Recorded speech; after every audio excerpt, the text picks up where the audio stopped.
শুধু কীর্তনিয়াগণ যারা আছেন সকলের চরণে আমার কোটি কোটি ধন্যবাদ প্রণাম। ইতিমধ্যে আজকে অনেকটা শুনলাম যে আমাদের বাংলাদেশে যে এক নাম কীর্তন নিয়ে যে আমি নিত্যগোপাল সম্প্রদায় পেজটা করেছি বা করছি, এটা হয়তো অনেকে দেখেন বা দেখেন না। তো সবাইকে বলবো, একটু অনুরোধ করবো যে আপনারা একটু দেখেন, তাহলেই মোটামুটি একটা ধারণা পাওয়া যাবে। আমি তো আগেই বলছি আমি কিছু জানি না, শুধু প্রচেষ্টা করছি। যে লেখেন, কেউ লেখছেন একটা ফেসবুক নিয়ে বিতর্ক হচ্ছে, কেউ লিখেছেন অমুক অমুক অমুক অমুক মানে শুদ্ধ কীর্তনিয়া, অমুক অমুক অমুক শুদ্ধ কীর্তনিয়া, বা আদার্স আরও একজন কিছু বক্তব্য করতেছে, তা আরও কি যারা আছে তারা কি শুদ্ধ কীর্তনিয়া নয়, এই নিয়ে তর্ক বিতর্ক পাচ্ছে। সুতরাং এদেরকে বলবো যে আমার ভিডিওগুলো যদি আপনারা ইউটিউবে দেখেন, নিত্যগোপাল সম্প্রদায় প্রয়োজন বিশ্বাস, তাহলে কিছুটা হয়তো আপনাদের আসতে পারে উপকারে, যে আসলে আমরা বৃথা তর্ক করছি। বৃথা তর্ক করে কোনো লাভ নেই। হে আমার বয়োজ্যেষ্ঠগণ, হে আমার গুরুতুল্যজন গুরুজন, এবং যারা আমার ভাতৃতুল্য বা ছোটও যারা আছেন, সবাইকে বলে এগুলো দেখলে কিছুটা আপনাদের উপশম হবে তর্ক বিতর্কে। যে আমি আগের প্রত্যেকটা ভিডিওতে বলতেছি, এক নাম কীর্তন হচ্ছে একটা শাস্ত্রীয় সঙ্গীত। সেই শাস্ত্রীয় সঙ্গীতটা ঠিকঠাকভাবে কে কে করছে এটা জানতে হবে। তার জন্যই তো আমার বেসিকগুলো দেওয়া। আমি তো পরে আপনাদের কথা দিয়েছি আমি গান পরিবেশন করব। শুধু গেয়ে গেলাম, আমার বেসিক তো কিছু দরকার আছে। আসলে পৃথিবীতে আলোচনার মাধ্যমে সব কিছু সম্ভব হয়। আলোচনার মাধ্যমে এটাও একটা জ্ঞান বা ওটা একটা গান। যেমন সামবেদ, সাম মানে কি? গান করা। ঋক শ্যাম যজু অথর্ব। ঋক মানে কি? ধ্যান ধারণা, ধ্যান করা। শ্যাম মানে গান করা। যজুর্বেদ মানে কার্য করা, মানে কাজ করে। অথর্ব বেদ, এতে আমরা কাজ করিই না। তো এই প্রতিটা বেদের একটা ব্যাখ্যা আছে। তাহলে সাম মানে হচ্ছে গান করা। তা এই আলোচনাটাও একটা মেইন জিনিস, কারণ আলোচনা না হলে বেসিক নেটগুলো জানা যায় না। তো এই যে আপনারা বিভিন্নভাবে কে ভালো কে বন্ধ, সবাই ভালো, কেউ খারাপ নয়, কিন্তু তার মধ্যে আমার অনুরোধ হচ্ছিল ঠিকঠাক করে করা। যেহেতু এটা আগেই বলেছি যে মহানাম, এই মহানামকে আমরা বিকৃত করে পরিবেশন করা আমাদের পাপ। আপনি দেখবেন বিভিন্ন শাস্ত্র, বিকৃত রূপে চৈতন্য মহাপ্রভুর, নিত্যানন্দ মহাপ্রভুর এই মহানামকে বিকৃত করে পরিবেশন করা পাপ। এটা আপনাকে মানুন আর মানুন, অবশেষে মানতে হবে যে আমি একটা কতটুক যেতে পারি, কতটুক যাব, এটা মাত্রা আছে। কতটুক আসবো, কতটুক নামবো, প্রতিটা জিনিসের মাপ আছে। যেমন ধরুন আপনি একটা শার্ট মাপ দিলেন, সে আপনার শার্ট আর একটা মাপ আছে, তাহলে তো সবার হবে না। কতটুক এদিকে, কতটুক ঝুল, কতটুক, এটা মাপ আছে না। এই শাস্ত্রীয় সঙ্গীত এক নাম কীর্তনের মাপ আছে।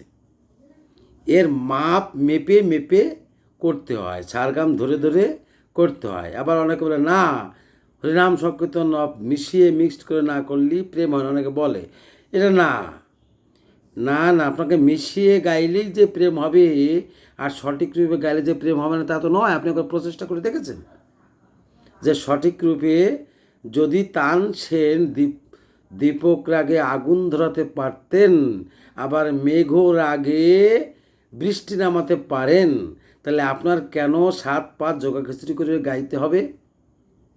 প্রতিটা শাস্ত্রজ্ঞ তাদের এক একটা রাগ দেখেন, অপূর্ব মেলবন্ধন, মানে যা ফ্যান্টাস্টিক এক কথা, মানে ভাবা যায় না কে সুন্দর করে করছেন। তাহলে আপনার বেলায় কেন আপনি বলেন যে আমি 4-5টা মিলে না হলে হবে না? নো নো নো নো, আমি আগেই বলেছি এক নাম কীর্তন, মহানাম সংকীর্তন শাস্ত্রীয় সঙ্গীত। তাহলে আপনাকে সময় ধরে ধরে করতে হচ্ছে কেন? আপনি তার মধ্যে ক্যারেক্টার মধ্যে আর একটা যেতে পারেন, সেটা তো জগা খিচুড়ি হয়ে গেল। তাই এক একটা রাগের পরই তারা অপূর্ব বিভিন্ন উপমহাদেশের বহুত পণ্ডিতবিন একটা রাগের পরে বিরাট বিরাট তান করতেছেন, তারানা করতেছেন, বা তার আর সুর সুর করতেছেন বা অপূর্ব, এত সুন্দর লাগছে মানে ভাবা যায় না। কি রিদম, কি সুর, কি যে মেলবন্ধন, মানে অপূর্ব, এক কথায় অসাধারণ। সুতরাং আপনাকে যে সব কিছু মিলিয়ে টিলিয়ে করতে হবে নাম কীর্তন তা নয়। নাম কীর্তন একদম শাস্ত্রীয় সঙ্গীত, সময়, জ্ঞান, প্রহর এগুলো ভিত্তিক আপনাকে করতে হচ্ছে। তো আপনাকে এটাকেই করতে হবে। আপনি দেখুন, পড়ুন, ভাবুন, জানুন। আপনি হয়তো একটা জায়গায় আটকে আছেন, এটাই ঠিক, তাও তো ঠিক নাও তো হতে পারে। আপনি দেখুন তো একবার, আপনি যেটা ভাবছেন সেটা না, আমি যেটা ভাবছি সেটা নাও তো ঠিক হতে পারে। এর চাইতে আরও ভালো জানার লোক আছে তো, আরও ভালো বুঝবে তো। তো আমারটা ভুল হতে পারে, আমি তাদের পরামর্শটুকু নিলাম বা সেটা দেখলাম, এবার মিলিয়ে দেখলাম যে আসলে কোনটা ঠিক কোনটা বেঠিক। সুতরাং যারা এই নাম কীর্তনের শিল্পীবৃন্দ বা যারা আছেন বৌদ্ধাগণ, তারা তো করেনি, তাদের কোনো কথা নেই আমার। হ্যাঁ, এটা তো আমার মনের ক্ষোভ যে অনেক লোক করছেন না। আপনাকে করজোরে বারবার মিনতি করছি যে আপনারা সঠিক রূপে নাম কীর্তনটা করুন। ভাবুন, আমি আগে 10টা ঠাটের নামও বলেছি, বহুবিধ রাগও হয়, বহুবিধ, আপনারাও জানেন, আমি জানি আপনারা জানেন, তা নাহলে করছেন কী করে? নাম কীর্তন করছেন, অবশ্যই করছেন, তবে সেটা ঠিকঠাক করে করতে হবে। যে আপনি ভৈরবের একটা গাচ্ছেন, সে সারগামটাকে সঠিকভাবে গাইতে হবে। আপনি তড়ি গাচ্ছেন, সেটা ঠিকঠাক করে গাইতে হবে। এবার আপনি বৈরাগী গাচ্ছেন, ঠিকঠাক করে গাইতে হবে। এইবার আপনি 10টায় বেশিরভাগ সকাল 10-12 দেশ গায়। নো নো নো, প্লিজ আপনাদের কলেজের নির্মিত করছে, আপনারা আর কখনো দেশ গায়েন না। দেশ হলো রাত্রি দ্বীপ্রের রাগ, আমি আগে ভিডিও বলেছি। এটা কখনো এখানে ছেড়ে দেন, এটা মহাপাপ হচ্ছে। বহুত আছে, গৌর সারেং আছে, সিন্ধু ভৈরবী, এটাও চলে। কেউ আনন্দ ভৈরবী গাচ্ছে সকালে হলেও, তাও তো মিল থাকে, 2 ঘন্টা ডিফারেন্স। কিন্তু আপনি দেশটা রাত্রি রাগ দিনে নিয়ে এসতেছেন। প্লিজ আপনাদের কলেজের মিলিত এগুলো করেন না, প্লিজ প্লিজ। আবার বারবার বলছি, আপনি এগুলো করেন না, এগুলো পাপ হয়। এবার মনোহরসই, হ্যাঁ মনোহরসই শাস্ত্রে কোনো রাগ নেই, কিন্তু এটা প্রচলিত রাগ, যে অনেক আগ থেকে চলে আসছে, প্রচলিত বিলাবল ঠাটেরই। এটা হচ্ছে বিলাবল ঠাটি প্রচলিত রাগ। কখনো কখনো যাবার সময় শুদ্ধ নি হয়, আসার সময় কোমল নি হয়, কিন্তু বিলাবল ঠাট রাঙের ঢগ অনুসারে এটা প্রচলিত হয়ে গেছে মনোহরসই, অপূর্ব প্রেমের রাগ। এবার আপনারা যদি আপনার 2-4টে গান, সেটা কাজরি প্রচলিত রাগ, কাজরির শাস্ত্রীয় কোনো নেই, সারগাম নেই, কিন্তু এটা প্রচলিত রাগ।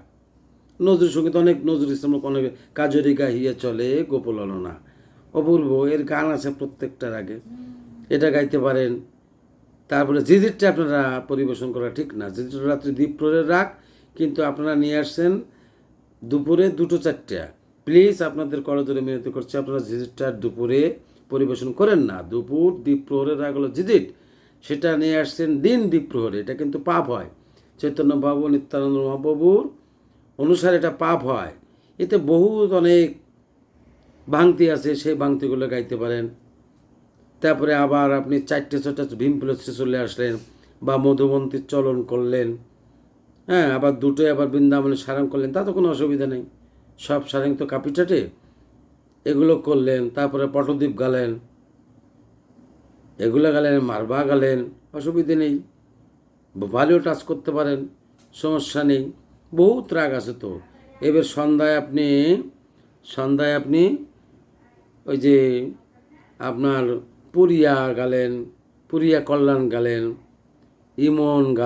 ইমন কল্যাণ গালেন, এরপরে আপনি ভোপালি গালেন, সমস্যা নেই তো। আপনি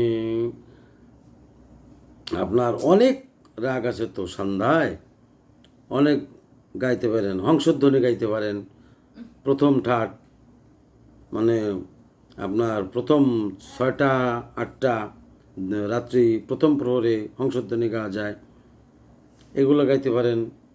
কিন্তু অনেক দলের সঙ্গে এগুলো অন্য উল্টোপাল্টা করে। এবার আপনি চলে আসলেন, এইবার কেদারটা চিরকাল চললেন, কেদারের এখন তো অনেক কাল হয়ে গেছে। এরপরে আপনার এই ছায়ানট রাগটা কল্যাণ ঠাটে, এটা আপনি জয়জয়ন্তের সাথে খুব মিল আছে।